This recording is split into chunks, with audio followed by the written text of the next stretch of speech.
They can't just have an argument on the battleground of ideas, on the battlefield of ideas. They have to interfere in people's families. They have to interfere in people's private relationships because they're interfering busybodies.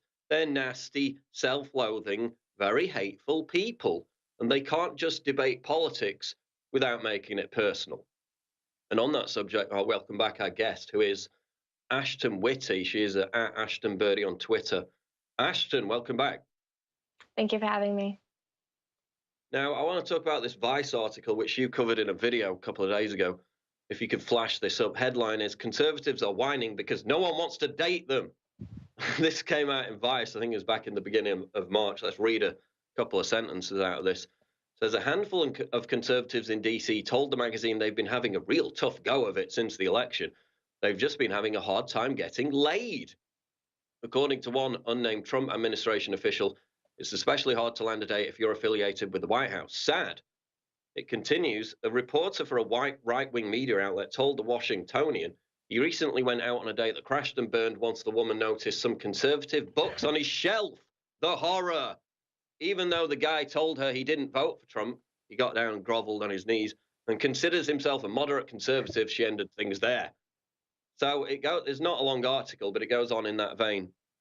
First of all, I mean, that's a lucky escape for that guy. He avoided certain misery. So what is the problem there?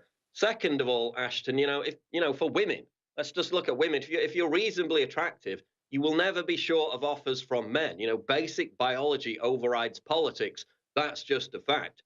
And for men, which is why I say this article is complete BS in my experience, I'm seeing the opposite.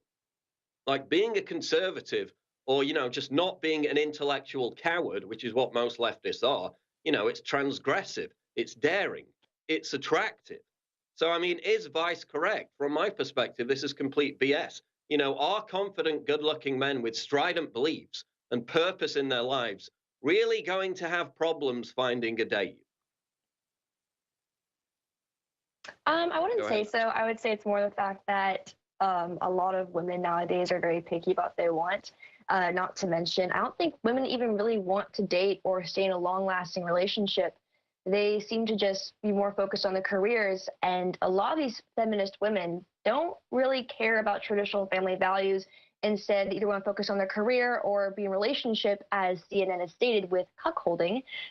So the idea that any of these women actually want a relationship in the first place is just surprising. Well, yeah, we'll get to the cuckolding in a bit. I'll save the best for last. Isn't this more about, this is what I introduced this with at the top of the show, isn't this more about the left trying to frighten young people into not becoming conservatives by telling them, by putting the fear of God into them, that they'll be desperate, lonely, and unloved if they do? It seems like a very underhanded tactic to panic young people into not becoming conservatives for fear that they'll be alone. Do you see that as part of this agenda?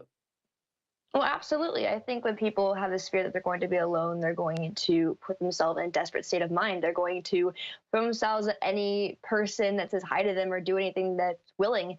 I think a lot of women who are on the left, they don't respect relationship values or moral values for the very reason that they push themselves into open relationships or man after man and just focus on their career. They don't want family values because they're afraid they're going to get hurt or someone's going to push them away.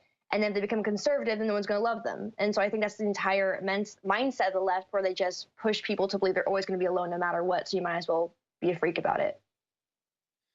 Yeah, no, I mean, it's very underhanded, which, I mean, from my own experience, it's very bizarre because most of the messages I get are from very young people, both men and women, who are conservatives. And it's this burgeoning movement, which is in the colleges, which is in the schools. You might not see it on the surface, but I get tons of messages from young people who say, I watch your videos, you turn me on to this. This is like the cool, edgy, rebellious thing to be in school now. Obviously, it's going to be dominated by music and whatever other cultural trends are going on.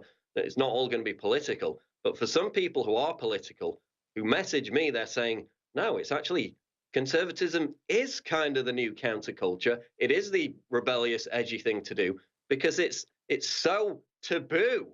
So, I mean, that's not going to play too badly in terms of attracting other people if you're the cool, rebellious kid in school by adopting these kind of edgy beliefs, is it? That's not going to play too badly with the ladies, I would venture. Well, it's really interesting because the majority of women who were doing the Women's March, for example, they were either lesbian or divorced.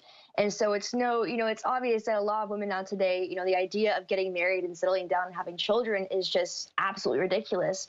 So it's no question that these women, they don't really think about those kind of things because, I mean, look at them. The majority of them, they don't shower, they don't shave, they had blue hair, and, they're all divorced. So, of course, they're going to be angry at the world, angry with men, and, of course, angry with family values because they don't have any.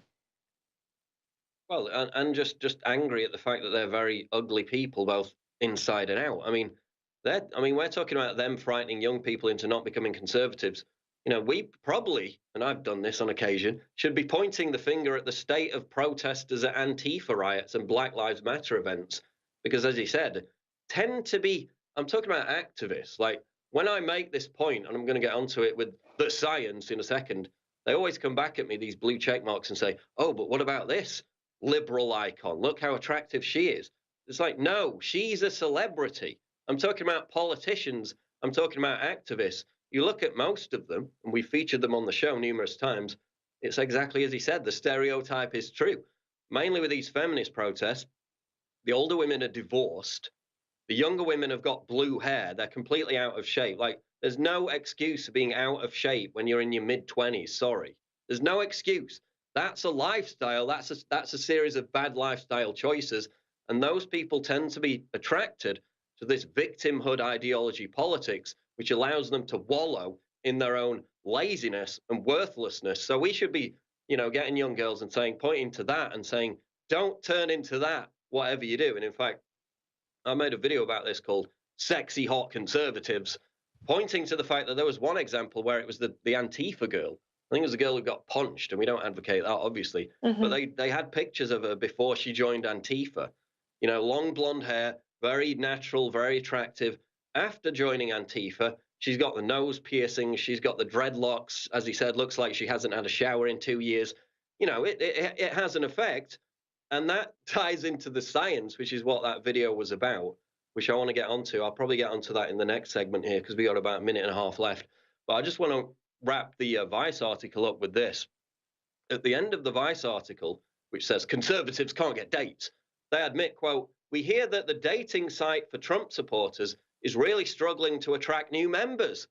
So if a dating site specifically aimed at Trump supporters is struggling to attract new members, doesn't that suggest that Trump supporters are either happily married or having no problem finding dates, therefore debunking the entire premise of this stupid Vice article, Ashton? No, absolutely. I mean, on average, they even say that Trump supporters or conservatives in general are more likely going to appreciate family values, which usually ties to the fact that more so we're going to be married or in relationships and be happy with that because we don't need to have cuckolding. We'll get onto CNN promoting cuckoldry again.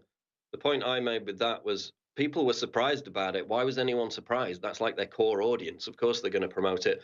Also, in the next segment, I'm going to get onto the different standards by which we view attractiveness and looks in women. Of course, we're told all day not to look shame women, not to fat shame women.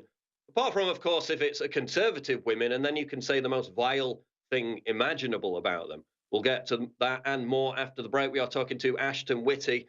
This is the Alex Jones Show live, breaking news at Infowars.com. We'll be back. And we are still joined by Ashton Whitty. Go and check out her YouTube channel. She did a video on this about Vice saying conservatives can't get dates.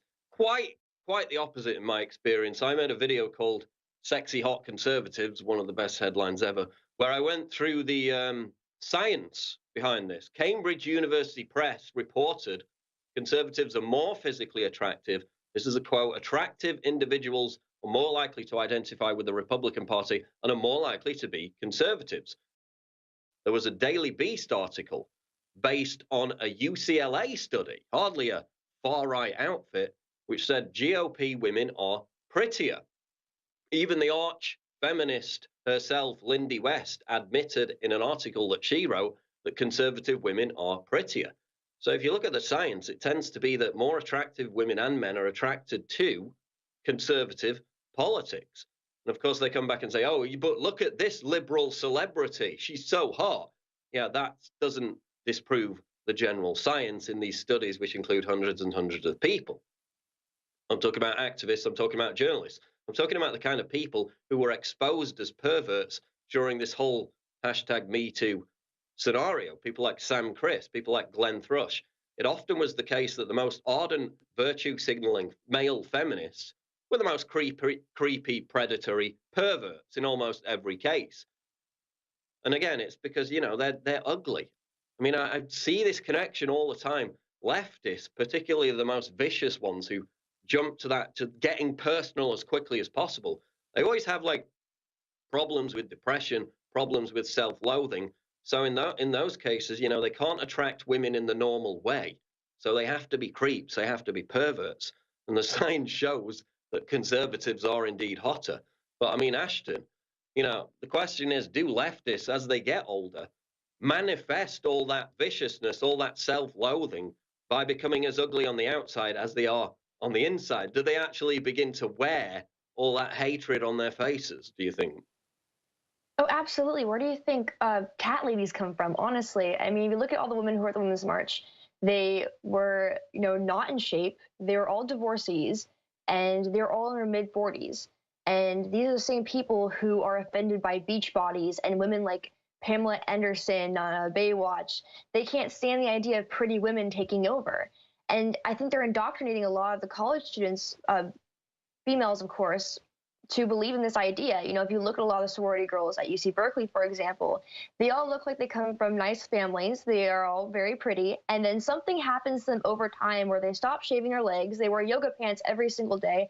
And they start wearing Birkenstocks. And it's almost like this feminist ideology is pushing them to not take care of themselves.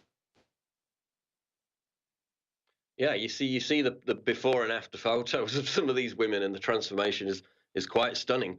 But again, they say, "Oh, Ashton, that's just your internalized misogyny. That's my bigotry. How dare we judge women on their appearance?"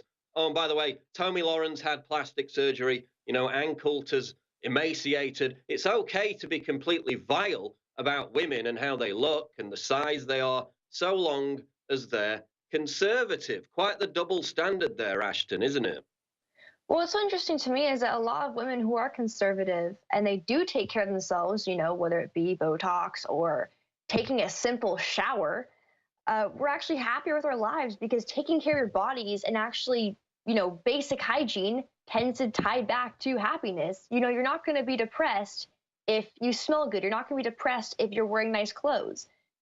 Happy people just don't look like trolls. Just doesn't happen. Now I want to get into this. I know you've been chomping at the bit to talk about it. InfoWars headline: CNN promotes cuckoldry as positive for modern relationships. This came out back in January. Of course, CNN appealing to the interests of its core audience. It reads, CNN has hit a new low by posting a feature article that promotes cuckoldry as a positive fetish for modern relationships. And they quote these experts, including one that said, cuckolding tends to be a positive fantasy and behavior.